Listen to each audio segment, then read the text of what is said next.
let's let's talk about a little bit what went on yesterday. Broadly speaking, we saw yesterday four big sort of topics. We covered four big topics. One of them was related to introducing a population where agents interacted. Before yesterday, we had heterogeneity, who are embedded in space, and might even be embedded in a network context, but they weren't interacting. They might be evolving internally, but they weren't interacting with each other. And yesterday morning, we introduced a mechanism for interaction known as messages, where agents send messages to one another. And those messages provide information. They may represent literally a message, but they could represent some event of interaction between two agents. It's a form of communication that could represent an interaction of an arbitrary sort. So it might reflect a norm being passed from one agent to another, or it might reflect a transmission of an attitude, or it might reflect transmission of a pathogen or exposure to a pathogen through a coughing event. And we talked about how these types of interactions that are sort of discrete in character, they occur at a point in time, that those can be captured with this message that's passed from one agent to another. So I send this sort of discrete message, boom, to this other agent, and the other agent reacts to it or not as their context demands. So we saw how these messages could be sent between agents and from an environment to agents. Remember when we first infected that person within our population with that message from the main class. And this provided us with a way of maintaining this sort of interaction. It's a very general, powerful mechanism. It's not the only mechanism for interaction, and today we'll see an additional mechanism based on stocks and flows of continuous interaction. But this is sort of discrete interaction, these discrete, quantized sort of ways in which one agent might perturb another one. So we saw how we could capture those sort of messages over networks. We could transmit them over the networks. I have other material online where I systematically go through the different types of networks built into any logic, and I didn't do that yesterday for lack of time. I wanted to get us to a place where we could then switch over to projects. Maybe I will briefly just mention, I noted the different types of networks built into any logic. The one which we recurrently used was which one? Does anyone remember? Yeah, it's a distance-based network. And there, you consider person A, person B, they're connected if and only if they lie within a certain distance of each other. Otherwise, if they don't, then they're not connected, right? Okay, there's other types of networks, though, we saw in that drop-down list. Any logic supports a type of bunch of built-in networks. Plus, you can build your own. You can build any network you want. Unidirectional connections, bidirectional connections, but it has a set of built-in networks. And I just want to talk about them briefly. And you can experiment with them. You could take that model we built yesterday and systematically go through each of those network types and see its impact on behavior. And the impact can be profound.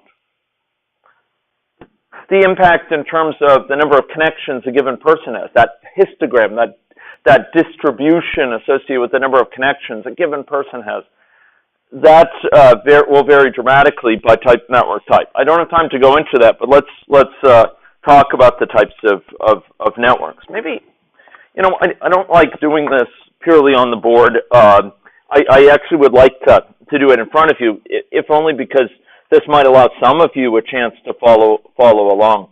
So what I'm going to do is I'm actually going to load in a model here that we built yesterday, the Simple SIR Network Model SK. This is one of the models we built. And if you folks want to follow, you're welcome to. Otherwise, you can watch. This was this model where we had people broken up into these state charts. It was actually a SEIR model, as we'd call it, susceptible, this exposed state here called latent, infective, and recovered. And people were sending messages over a network. And what arranged the network? Where was the network specified? Who can tell me? Where do we specify the network in any logic to obtain for those agents? Yeah, it's associated with the enclosing main class that encloses the population. So if we go up to main, we go,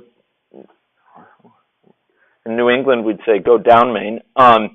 You go to the network type and you can choose these different ones. We can find our attention to this. Let's talk about each of these other types, okay?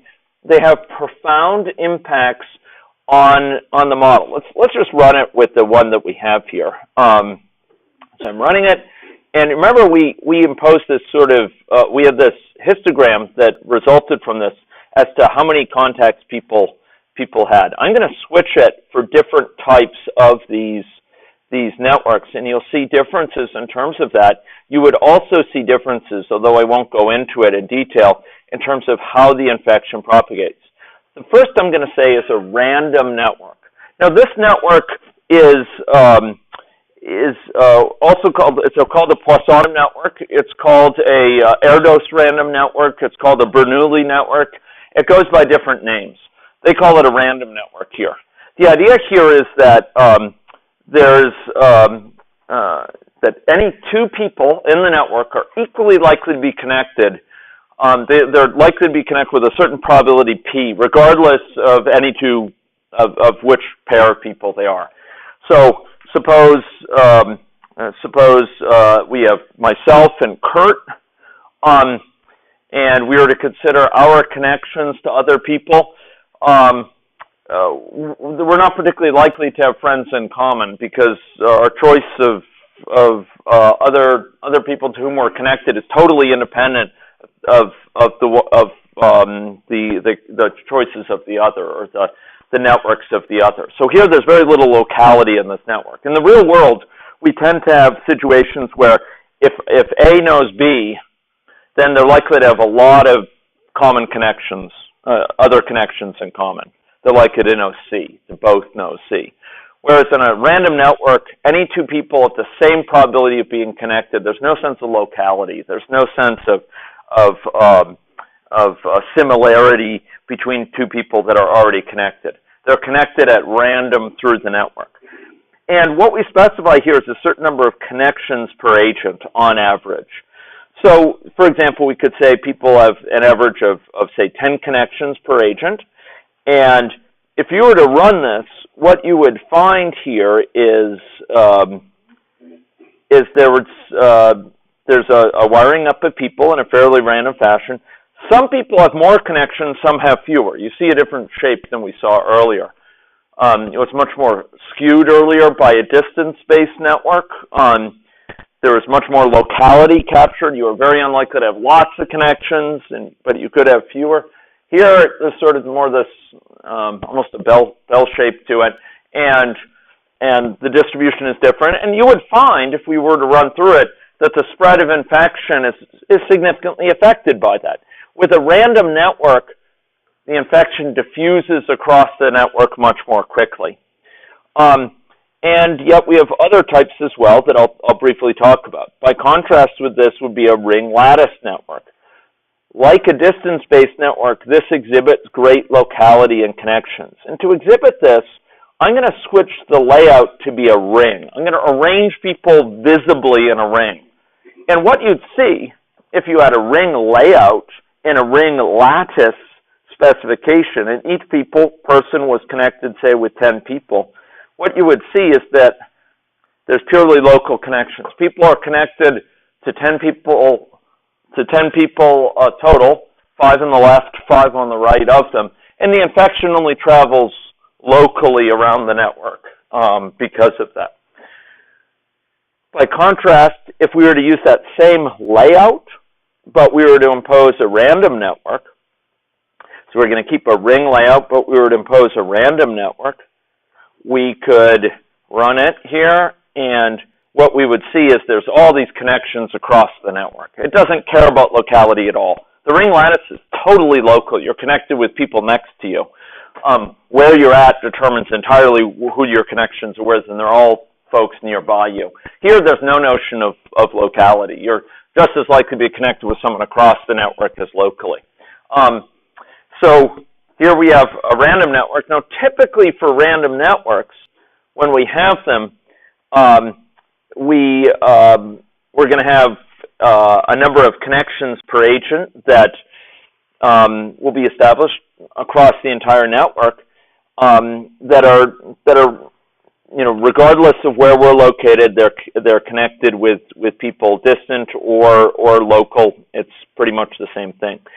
By contrast, we could impose what's called a small world network, which is like a mixture of a ring lattice on the one hand and with a random network on the other. Here we'll impose the same number of connections per agent, 10, but here a certain fraction of those connections, here 95%, are going to be local, meaning that they're nearby us, and only 5% will be global. So here we're capturing sort of the fact that many of our connections are with nearby people, but we tend to have a few connections with people in far-off distant places.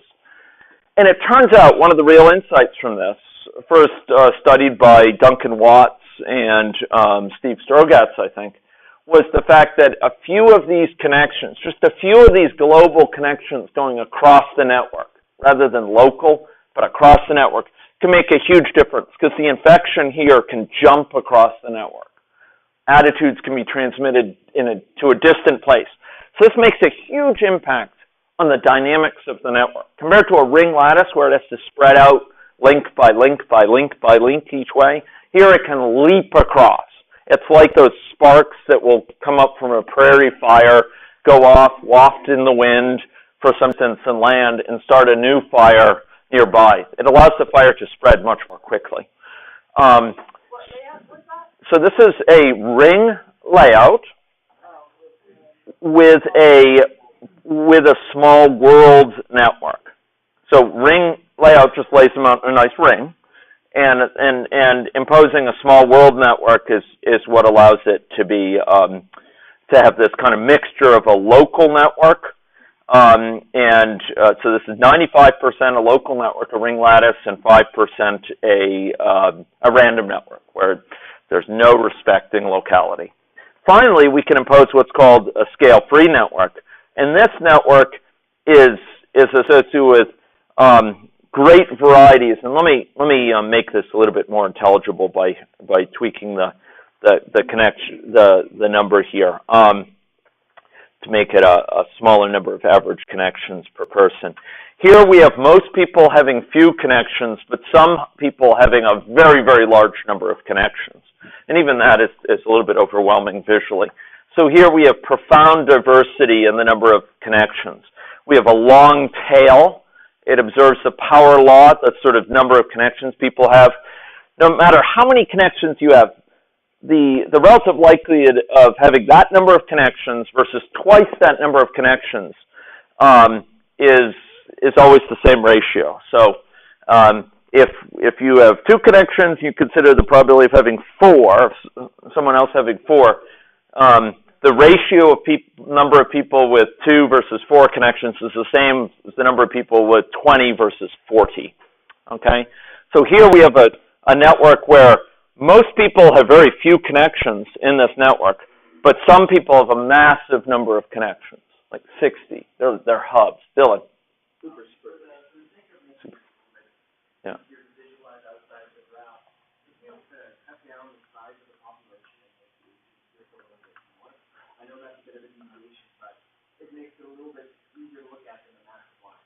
Yeah. So I might be able to here, but this is all part of a retrospective, and I want to get on to the material for the day. So I didn't want to spend too much time with this. This will help perhaps a little bit. Even that is a little bit overwhelming. Here we go. Let's try an M of 1. M is related. It's defined in my slides, which I provided you. It relates to the number of hubs and the mean number of connections people have. So here we see some people have large number of connections. Most people have a fairly modest number of connections. These folks through most areas of the network. These folks who are sized, you'll recall, according to the number of connections. This is the model we built yesterday. People had a size visually according to the number of connections, and these folks have a large number of connections here. So AnyLogic provides you with these different sorts of built-in networks. This is a histogram of the number of connections per person. So AnyLogic has this a set of these built-in networks that you can use within your models. If you'd like to examine the impact of imposing different network structure, it's fairly straightforward. But the most powerful of them and the most general is the one that requires a little bit more work, and that is to impose a user-defined network, and that allows you to build your own network. And there's example models I've given you where this network that's used is read in from a file. So it will read in a PIAC file, which is a file for a popular sort of social network analysis tool, and it will impose that network in your model. So it can read in network data from an externally specified source and impose that. And that's through a user-defined network. And here you can build up your connections, connect people to each other, or disconnect them over time, and basically sculpt your own network. So this is something I didn't have a chance to get into yesterday. You'll find videos of me in the North Carolina boot camp talking about this, talking about its impact on the spread of infection of each of these network types, and you'll find even more detailed lectures where I talk about the properties of scale-free networks, both their statistical properties and the implications dynamically, etc. And I talk about some empirical evidence showing that they apply. We have measured scale-free network characteristics here with our work with these smartphones, when looking at features such as the number of connections people have or the duration of connections. There are features that exhibit these sort of scale invariant properties, the fact that some people have large values for the number of connections they have, and others are very small. So these are empirically grounded points of interest in scale-free networks, and you'll find me talking about them online. Okay? So that was something we saw yesterday, only in its most abstract form. But I wanted to make sure you're aware of this diversity of network types and their profound impact on the dynamics of the model. It's not only a matter of structure, it's about the resulting behavior, the resulting dynamics. Okay? So network structures are a potent mediator for many of the processes we're interested in within this bootcamp, processes of contagion, whether it be knowledge, attitude, beliefs, ideas, innovation, or pathogen. And AnyLogic provides fairly ready incorporation of different network structures. I apologize I don't have time to go into that more detail. Any questions about that? Yeah, Ron. Okay, so if you wanted to take a simple approach to having, say, a child and a family, yes. They have an immediate, would distance-based be good enough in the sense that you're immediately around your parents and siblings, right, and others are more distant? Right. Would you have to come in with a custom? So I think that would be a decent first cut starting place. And we actually saw that yesterday in that demographic model we built up, where we had people nucleating in sort of family locations, and then there were more distant connections between families. And I think that would afford you a sort of quick way to get started with it. Now, if you were to have a very quantitative, empirical, a desire to quantitatively examine trade-offs with respect to grounded empirical data, then you can go to a user-defined network and build your own structures. And so, for example, if you wanted to have a model of life trajectories influenced by family context, right? As they do with synthetic population data sets from Virginia Tech or elsewhere, you could build up your own network from data, and it's a straightforward little exercise once you have that data. But I would say a distance-based network would be a good place to start. Another place to start would be to allow you to have the sort of structure we had yesterday, where you add when children are born, you add links to their parents. And then you run a model like that for a certain amount of time, and you've built up that family structure. And then you could use it from then on to simulate. So there's a notion we sometimes use of burn-in periods with these models, that you run it for a certain period of time before collecting output data from it to get it to a point where it's in a sort of state where it's in, if not equilibrium, it's in a state where the initial vagaries of the initial state have been kind of washed out. Because sometimes, let's take that model yesterday. We didn't impose who people's parents were in the initial population. But if you ran it out for 100 years, everyone would be associated with a parent information. And it might be at that point that you'd want to start simulation going forward, because now we have the family structures in place. People have parents, they have siblings implied, and now we could start to use the model to actually examine meaningful things. So that would be another route going forward. Is that helpful? Yeah, that's great. Okay, sure. I should note that another aspect of any logic that Ron's question brings up, I didn't have time to talk about, but I'll just highlight, is this feature up here. This is demoed in a lot of the example models I've given you. You notice up here within a person, there's this thing called connections. Those are a set of default connections people have. And often a given person will be associated with different networks. So they'll have a network of colleagues, workplace colleagues, a family network, a network perhaps drawn from social connections online. And sometimes you'll want for a given person to delineate those networks. You think about a context of, in the context of health issues with pathogen, you think about HIV spread. You might have someone who's tied into a needle-sharing network and for transmission of bloodborne infection, including HIV, where the likelihoods are quite high of transmission on the one hand and a sexual network on the other, where there's also chance of HIV transmission. And those might be distinct networks associated with a person. And I provided you, as part of our examples, a context where we capture social connections and sexual connections as sort of distinct as networks which overlap, but where one can be different than the other.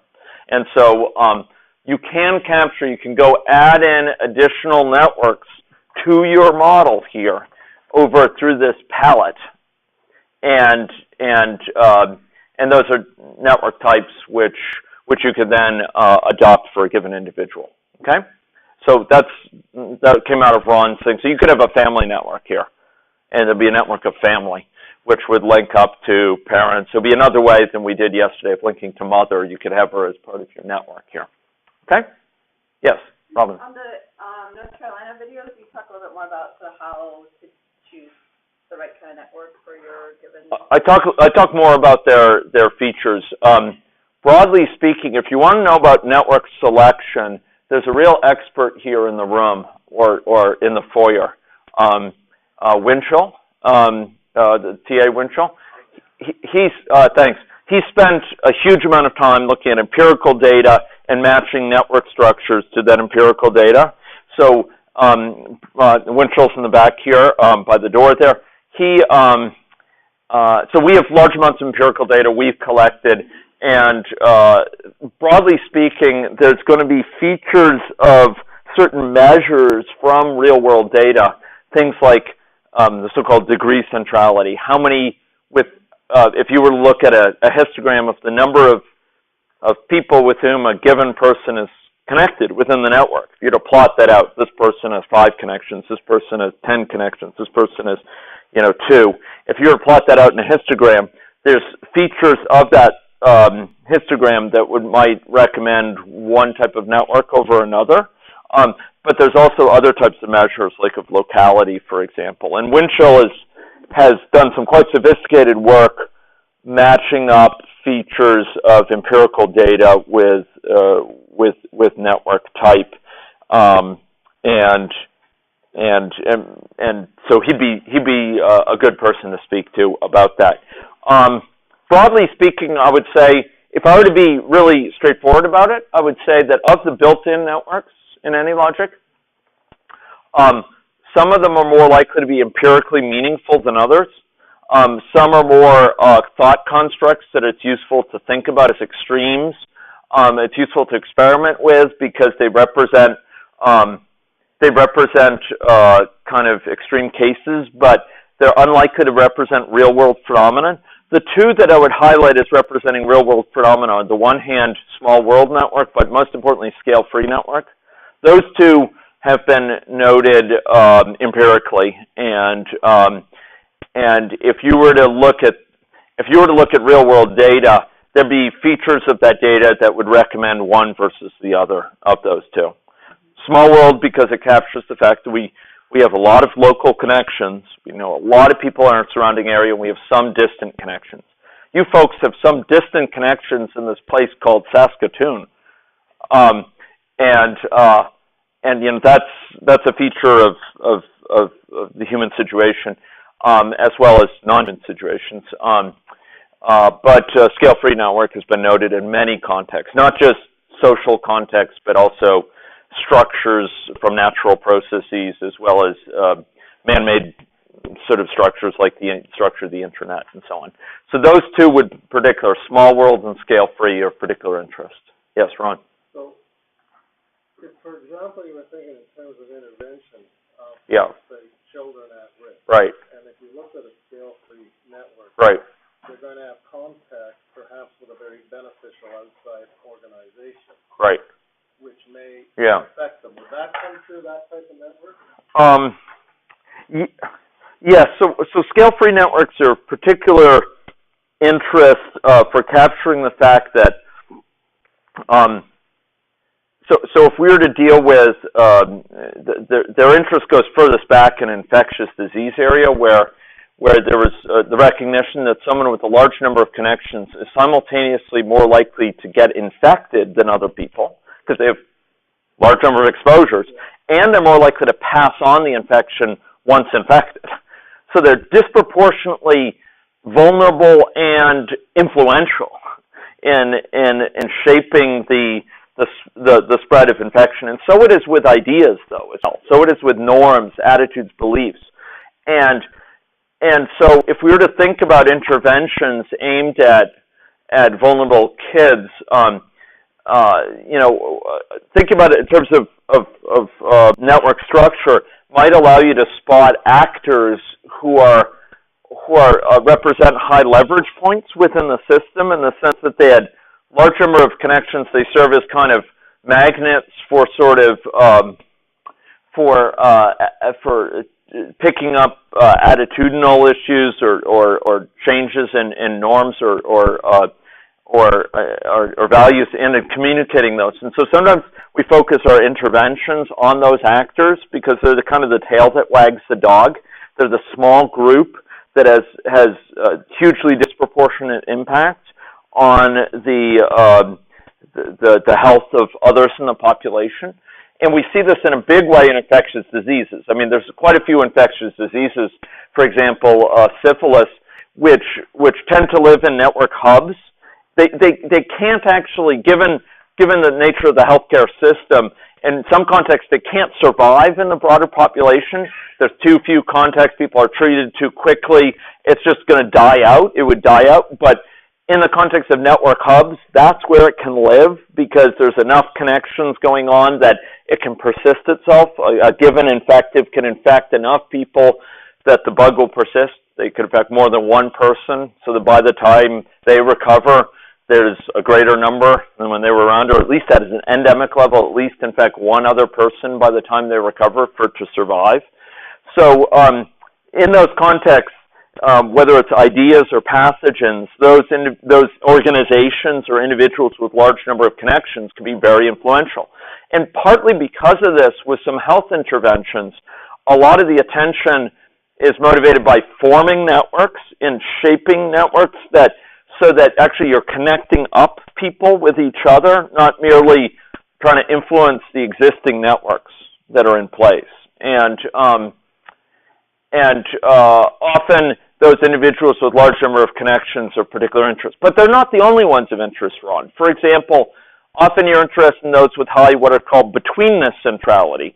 They're located as key mediators between different communities. So they're kind of the key folks who will bring ideas, bring new thoughts or innovations, bring new attitudes or norms from one community to another.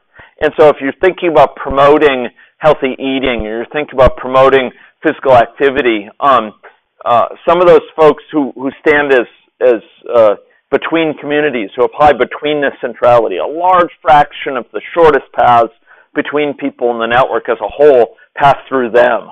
They're kind of the key link.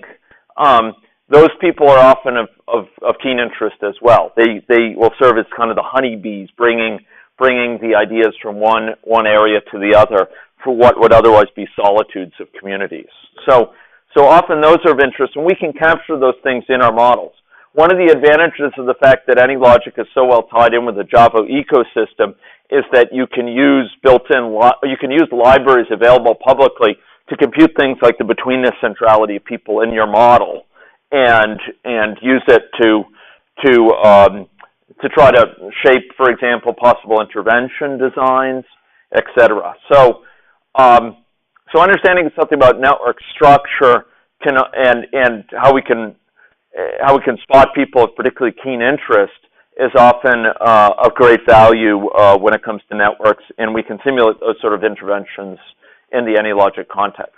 So that's exciting, but also be sure to recognize that networks are dynamic constructs. Frank Lloyd Wright once said about buildings, we build our buildings and then the buildings build us. Yeah. We build our networks and then the networks build us. Think about someone who's a smoker. They're smoking, and over time, they go outside to smoke. They acquire a set of friends who are also smokers. They band together. They're building a social network of people with similar habits.